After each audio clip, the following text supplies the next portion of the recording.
I wove these napkins. They aren't quite finished though, because I'm a chicken when it comes to cutting my hand-woven fabric. This isn't even hand spun, and I'm still being a complete chicken about it. So I thought, if I make up my mind to cut them apart and I turn on the camera so you can be here with me, you can send me some courage and we'll get through this together. Sound good? I hope so. I guess we will find out because, well, they aren't cut apart yet. What was that? Does sheep have something to say? Before Evie shows you the journey so far, we wanted to tell you that this video is sponsored by Skillshare. Details about the equipment, tools, and materials used in this project can be found in the video description. Links and sources to research are there too. And now, let's get back to the show. This is the quartet from Shacked. It is an attachment that will go on my rigid heddle loom, the Cricket. Here's the Cricket. So this quartet is an attachment that goes on the Cricket that will turn the Cricket into a multi-shaft table loom. It's pretty cool. So I got a weaving kit from the Woolery. It's a color gamp. Let me show you what that looks like.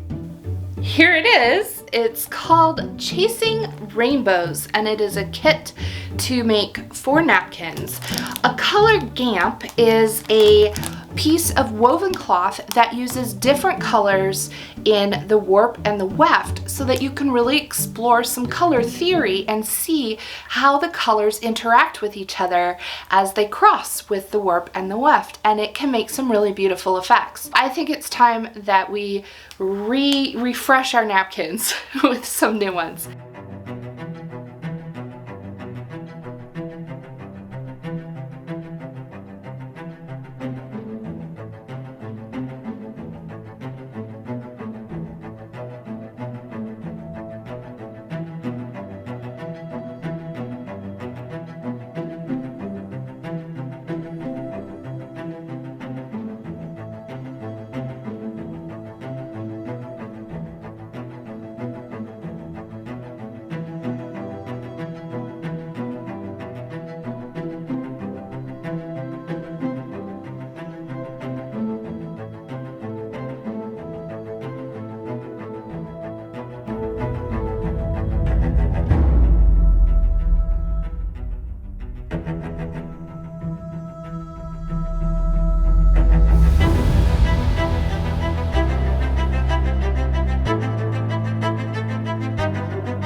There it is. The quartet is finished. I took everything out of the weaving kit, and this is what we have. We have the warp, and it is already chained up. I feel incredibly spoiled because this is the part that usually has to go on my warping board, and it kind of takes forever, and I'm always like, I'd rather be weaving. So this is nice to have it ready to go. It's got the cross in it, which means that everything's in an organized way so that I can just pull they basically cross each other like an X, right? And so I can just pull the thread that's on the top of the X, and each time I pull the one that's on the top of the X, it'll be the next correct color in the pattern. So that's really cool. It's all set up with the stripes and it's ready to put straight on the loom. But we have a few things to work out. This pattern is set up for 16 ends per inch. Now, what does that mean and why do I have to modify that? Well, ends per inch, it basically means how many threads are in the warp for each inch. So there are 16 ends per inch. The Cricket Quartet has different reed options. Each reed is going to have a certain number of slots, and it will be determined by how many of those spaces are in an inch. So an 8 dent reed means that there are 8 dents or slots within the space of an inch. A 10 dent reed means that there are 10 slots in the space of an inch. When I did this project, I only had the 8 dent reed. I have since invested in the 10 dent reed, which would have made this project a little easier, except for one other thing that I have to modify that I'll talk about in just a moment. But if you have an 8 dent reed and you are working in a project that wants you to have 16 ends per inch, that means that all you have to do is put 2 threads in each slot. Because doubling 8 gives you 16, you'll have 16 threads in the space of an inch. But this project, I was working with a 10 dent reed. So if you put 2 threads in each slot, that means you'll end up with 20 threads in the space of an inch. So some modification needs to be done on which slot you're going to skip, and making sure that the threads go evenly across the width of the project to make it all work. But it also says that we need 14 inches to weave this, and the width of weaving on the quartet is 13.5 inches, which means I need to shrink the whole thing down by about half an inch to make it fit. Weaving really is a lot of math, but I am going to reduce it by half an inch. And then the other modification that I'm going to make is this. This is a plain weave, which means that the whole napkin, it's going to have these kind of lines marking out with these squares.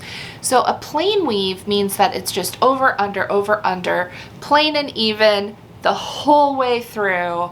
Plain, it's also called tabby. It's just over, unders, very simple. It's the very basic weave structure, but I love twills. I love twill. There's something about it. I love a twill.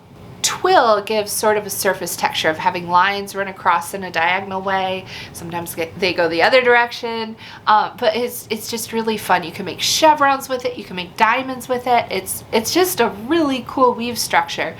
And I'd like to put some twill into this pattern. So what I'm going to do when I thread it up is I am going to keep the purple stripes that sort of outline the blocks of color. I'm going to leave those as plain weave, and then for the blocks of color I am going to thread those in the heddles so that I can create a twill. I am referencing a pattern in a hand weaver's pattern book, the green cover edition. It's on page 36 and it's called Goose Eye Blocks. It's a combination of twill patterns and I think it's going to look really cool. I just can't stick to a weaving pattern, I guess.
I've run into a bit of a conundrum, but I know how to fix it. And I wanted to mention it because I won't be the only one who runs into this. I have used up the heddles that I had on shafts 2 and 3, and I still have some left on 1 and 4, but I can't keep sliding the heddles over because I'm not sure what these are called, the cords that, you know, pull the heddles up and down when we move the levers. Words. What are they? Those cords are wrapped around the top there and makes it so that I can't slide more of the heddles over, but I need them. So I'm just gonna undo them from up here, unwrap them, move my heddles over, get things situated, and then put them back on.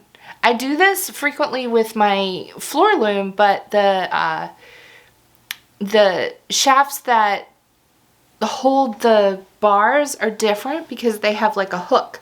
So you can just unhook the bar and slide your heddles back and forth and then put it back on the hook. But that wouldn't work for this situation. So this is what it is, and it's just what it is. The alternative to running into this problem is to count your heddles with your threading setup, but I didn't write it down or anything like that. I'm just going with it, so yeah, I'll just take them off, move my heddles, put them back on. It's a solution. Weaving is all about finding solutions.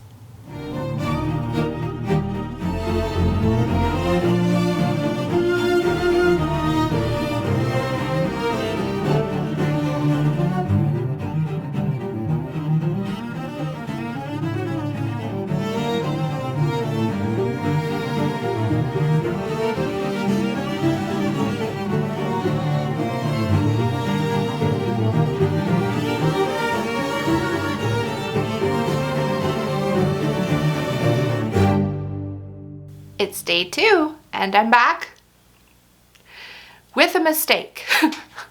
I have everything tied on to the warp beam. That's the part of the loom that the warp attaches to so that we can wind it up. And I was playing with the heddles just to kind of test things out. I usually try, if I can, if it's a smaller project, to do that before I get the whole thing tied on and tensioned. Once you have everything tied on and tensioned, it's a lot harder to get back in there and fix a threading error. And that's kind of the point where a lot of people are like, I'll just live with it. But there are some things that bug me that I know I can't live with. And so I found one of those, and fortunately I discovered it before I got everything tied on and tensioned. And so I want to show you the mistake I made. It's not really a mistake. It's sort of just how the pattern I was envisioning kind of played out. So if I pull on these warp threads and I lift, this is heddle number 1, you'll see we've got purple coming up here. There would be purple here. But there's no purple coming out of this purple stripe right here. But then, if I lift heddle number 3, I've got 2 purple stripes coming up here, and only 1 here, and 1 the rest of the way across if I was tensioning it. So, because my pattern, if you look at my fingers as the heddles, my pattern goes 1, 2, 3, 4, 3, 2, 1, 2, 3, 4, 3, 2, 1. But then in some sections I do a straight draw, which is 4, 3, 2, 1, 4, 3, 2, 1, 4, 3, 2, 1. So instead of having 4, 3, 2, 1 in the purple section, or some pattern of that, like a 2, 1, 4, 3, in that particular one only, it ended up with, I think it was a 3, 2, and then skipping because I was going into the straight draw 4, 3, and so that gave me 2 3s and no 1. I hope that makes sense. I'm not sure how to better explain it, but that's what happened for that one section only. All the rest are fine. I'm just gonna unthread this little section right here because it's right at the end. I'll just fix it and rethread this little blue bundle, and we'll be good to go. This little bone carved antique tool is for a type of embroidery, I believe, but it's also a tool, I think, also called a bodkin, and it's great for picking open little knots like this. As I wove these napkins, I was envisioning how lovely they will be to set out on the table for my family to use and enjoy at the dinner table. One of the things Mark and I have always done with our family ever since our kids were babies was to make it a point to sit down together at the dinner table every night. No phones allowed.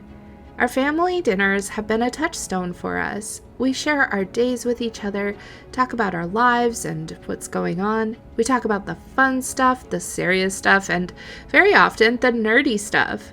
So let's get nerdy for a moment about using cloth napkins versus paper towels. I'm assuming that replacing paper towels with cloth napkins will be an environmentally better choice for my family.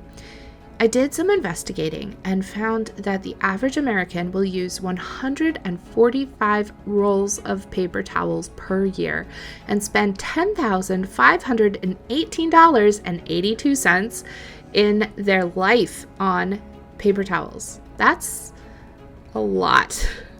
I was also dismayed to find that only 20% of paper towels are made from recycled paper.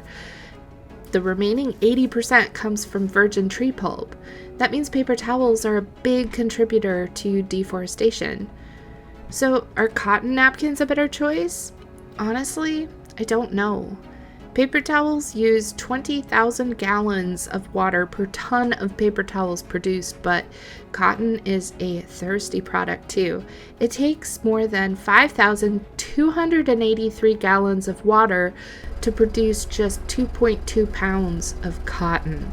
To make those numbers equivalent for comparison, that's 4.8 million gallons of water to produce 1 ton of cotton. We also can't leave this discussion without acknowledging the human cost of cotton production. From economic disparity, exposure to agrochemicals, child labor, and other human rights violations, cotton is far from a perfect solution. The full scope of these issues is purposely obscured from end consumers, so it becomes really hard to measure. If you are interested in educating yourself further about cotton, I have some links to organizations that are working on finding better ways to farm cotton, and you can find that in the description of this video. It starts to get overwhelming though, trying to figure out how to live sustainably in a world that makes it so hard to see. I mean, really see the impact of the products we use every day. I start to wonder if anything I can do can make a difference, or if there's even any point in trying. Hi friends, I'm editing this video right now and listening back to just some of the things I'm sharing. I wanted to be really transparent about something. I'm far from perfect in the ways that I try to reduce waste and paper products and single-use items and stuff. You know, I do what I can, but I'm far from perfect. My family isn't perfect. I didn't want this video to come across as preachy, but more just, I think conversations about fast fashion and textiles and the way that we integrate those things into our lives and use those things, I think those conversations are really important, but there's always going to be nuance. I've not been feeling great lately, and we've been using paper towels because I didn't have the spoons to do the extra laundry. So it's never a one-size-fits-all situation, and I think it's just important to keep in mind that everyone's needs are unique, and we can all just do what we can do, but there's never going to be a one-size-fits-all solution because people are complex, and so is life. See these napkins? I brought them out to make my visual napkin comparison for this video. I couldn't weigh my hand-woven napkins yet because I still haven't cut and finished them. These napkins are 3 decades old. I remember having these at the dinner table when I was in high school in the 90s. I liked them because they fit my goth vibe. When I grew up, got married, and started my own family, somehow these napkins found their way to the dinner table in my new home. And we still use them. They're turning a little gray, but so am I. And that's okay. These napkins represent a lot of paper towels we never used. I think it's time for them to have a semi-retirement. I can only hope that my new napkins will serve my family for the next 3 decades and maybe longer. If YouTube is still around in 2053, I'll post an update.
I want to give you a proper reveal of these napkins. I can't dress up in them and frolic in the forest like I could if this was a cosplay. I mean, I could, but I'd definitely get demonetized. I needed some inspiration, so I went looking for a course on Skillshare that I could use to level up my visuals when I'm taking video and pictures of my finished projects. I found the perfect class, DIY Backdrops, Dynamic Surfaces for Tabletop Photography with Tabitha Park. I have been working with Skillshare for a while now, and that is because I continue to find so much value in their classes. Their classes in time management, photography, and video editing have helped me with my content creation, and their classes for sewing and finding my personal style and pattern drafting have helped me with my wardrobe projects that you will get to see in some of my upcoming videos. So what are your creative goals? Skillshare can help you level up your skills too. I love that Skillshare's courses are ad-free, to the point, and broken down into measurable segments. No goal is too small or too big. Skillshare teachers will take you step by step through your learning journey. To check out Skillshare, check the link below. The first 1,000 people to use the link will get a 1-month free trial of Skillshare. I think I got some great reveal footage for my new napkins. Are you ready to see them? I think the overall lifespan of these napkins makes them well worth it. They will be at my table for many, many more family dinners. I also learned a lot through the process of sampling different twills, as well as playing with different color combinations in this color gamp. The experience of making these has had a lot of benefits for my personal weaving journey, and I really enjoyed using my new Cricket Quartet. I have lots and lots of new project ideas that were inspired by this one. So maybe the next time I weave with my quartet, I'll be ready to try it out with some hand-spun cotton, maybe. I'm sure that I'll be using it to sample my larger projects before I commit to warping them on my floor loom, Tina, which actually reminds me, the quartet doesn't have a name of its own. Any ideas?